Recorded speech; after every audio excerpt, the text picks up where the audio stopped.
The last time I heard my sister's voice, she was laughing. It was a normal kind of laugh, the kind you don't think twice about. She was telling me about something small, something that doesn't even feel important now.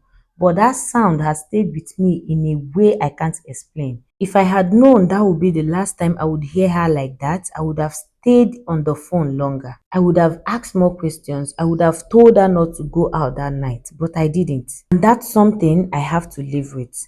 It was Thursday evening when everything started. Nothing unusual had happened during the day. I had gone to work, come back home tired, and I was trying to relax. Around 7:30 p.m., my younger sister Amara called me. She sounded excited like she's always did when she was about to go out.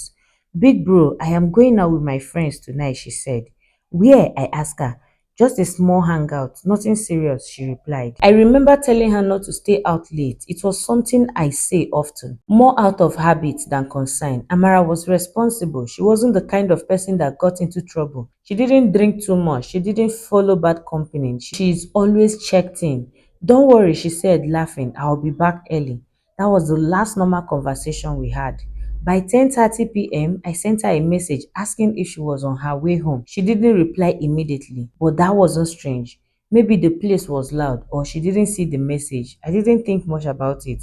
By 11:45 p.m., I called her phone. It rang, but she didn't pick up. That was the first moment I felt something small shift inside me. Not fear, just discomfort. By 12:30 a.m., I called again. This time, her phone was switched off. That was when the discomfort turned into something else. I tried not to overthink. Maybe her battery died. Maybe she was already on her way home. I stayed awake, waiting to hear the gate open. But the night passed quickly, too quickly. By morning, she still hadn't returned. That was when I knew something was wrong. Amara would never stay out all night without telling someone. That wasn't who she was. I called her again, still switched off. I called two of her friends whose number I had. One said she has left the hangout early. The other said she didn't even remember exactly when Amara left. That didn't make sense. If she left early, why wasn't she at home? That was when panic started creeping in properly. I went to the place they had gone to that night before. It was a small lounge, not too far from where we lived. I spoke to one of the staff's member. At first, she didn't remember anything, but after I showed her her picture, his expression changed slightly. I think I saw her, he said slowly.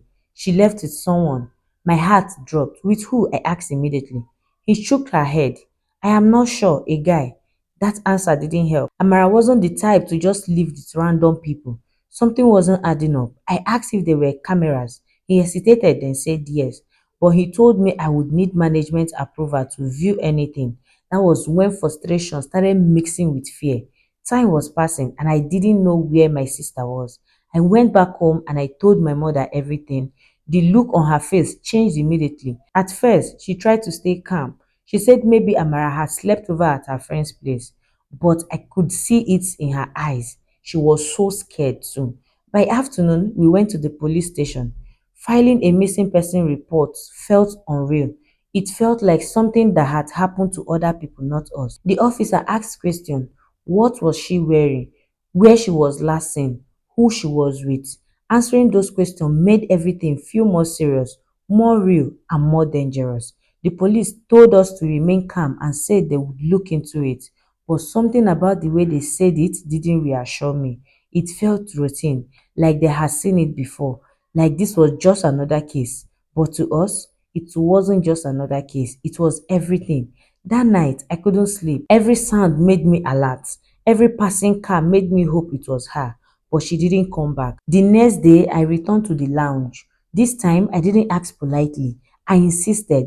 Eventually, after a lot of back and forth, they allowed me see the footage. I remember standing there watching the screen, my heart pounding. Then I saw her, Amara. She looked normal, calm, talking to someone. Then the camera angle shifted and I saw the person she was with. That was the moment everything inside me went cold because I recognized him. It was someone we knew, not a stranger, not just a guy. It was Chinedu, someone who had been around us before, someone who had come to our house, someone who had eaten our food, someone we trusted. My hands started shaking because that changed everything. This wasn't random, this was personal. I left the place immediately and went straight to the police station. When I told them who I saw, their reaction changed. It was no longer just a missing person case. Now there was a lead. They brought him for questioning. At first, he denied everything. He said he saw her, yes, but claimed they went their separate ways. But the footage said otherwise. They pressed him harder, and eventually, he started changing his story, piece by piece, slowly, like someone trying to control how much truth they reveal. But the truth always find its way out. It was worse than anything I had imagined. The truth didn't just come out all at once. It came slowly, in peace, like someone trying to control how much damage they were willing to admit to. At first, Chinedu kept repeating the same story. He said he saw Amara at the lounge. They talked for a while, and then she decided to leave early. He claimed he only walked her outside and went back in, but the officer already had the footage. They saw he was lying. Okay, I could see it in their faces. The calm tone they had been using before changed slightly. They started asking more direct questions, repeating the same ones in different ways, watching for inconsistency. After some time, he got uncomfortable. You could see it in the way he shifted in his seat, the way his voice started losing confidence. That was when his story began to change. He admitted that he had left the lounge with her. He said they went outside to talk because it was too loud inside. According to him, they talked for a few minutes and then she agreed to follow him to somewhere quieter. That part alone didn't sit well with me because Amara was not careless. She didn't just follow people without a good reason. The officer asked where they went to. He hesitated. That hesitation was enough to confirm that whatever he was about to say next mattered. Finally, he mentioned a nearby street, not far from the lounge, but quiet enough that not many people would notice anything unusual. He said they got there and continued talking. He tried to make it sound normal, like it was just two people having a conversation. But the officer didn't stop there. They asked what happened next. That was when everything shifted. He said they had an argument. At that point, my chest felt tightened. I didn't even realize I had stopped breathing properly. An argument about what? He claimed she was angry and confronted him about something he had been saying behind her back. According to him, the situation got heated. The officer asked him to explain exactly what happened during the argument. He tried to avoid going into details, but they didn't let him. Then he said something that made the room felt cold. He said he grabbed her, not to hurt her, according to him, just to calm her down. But he didn't sound convinced by his own explanation. He said she struggled. Of course she did. That was Amara. Then he said something got out of control. That was the moment everything became clear in the worst possible way. The officer leaned forward slightly and asked him directly what he meant. And then he said it. He said she fell. At first, it sounded almost like he was trying to make it seem accidental, like something that just happened in the heat of the moment. But the more he spoke, the less believable it sounded. His story kept changing in small ways. First, it was a push, then it became a struggle, then it became something else entirely. By that point, it was obvious he wasn't telling the full truth. The officer pressed him harder, and eventually he broke. He admitted that he didn't just push her, he admitted that he lost control, that the argument turned physical, that he held her tightly, covered her mouth when she tried to scream, but didn't let go soon enough. I didn't remember everything he said after that. Some of it became a noise because at that moment, the only thing I could think about was that my sister had been alone, scared, trying to get away, and there was no one there to help her. The officers immediately shifted their focus. Now it was no longer just questioning, it was full investigation. They asked him where she was. At first, he didn't want to say, but he had already gone too far. There was no way out anymore. Eventually, he gave in a location. I went there with them. I don't even remember how I got into the vehicle. Everything felt like it was happening too fast and too slow at the same time. My mind kept replaying the last time I spoke to her, the way she laughed, the way she said she would be back early.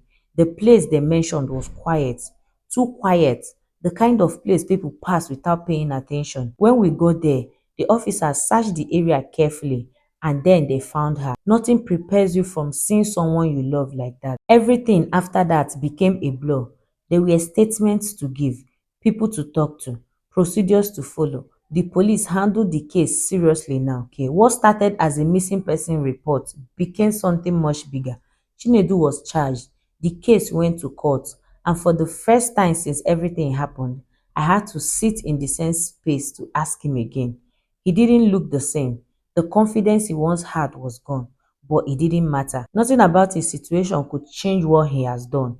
During the trial, everything came out clearly: the lies, the changes in his story, the truth of what happened that night, the evidence, the footstep, the statement. It all pinned to one direction, and there was no confusion anymore. When the judgment finally came, it didn't feel like relief the way I thought it would.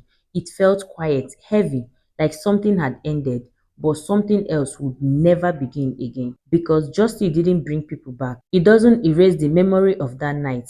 It doesn't remove the question you keep asking yourself, like what would have happened if you had told her not to go out that night, or if I had called her earlier, or if I had gone to pick her up. Those thoughts doesn't leave easily.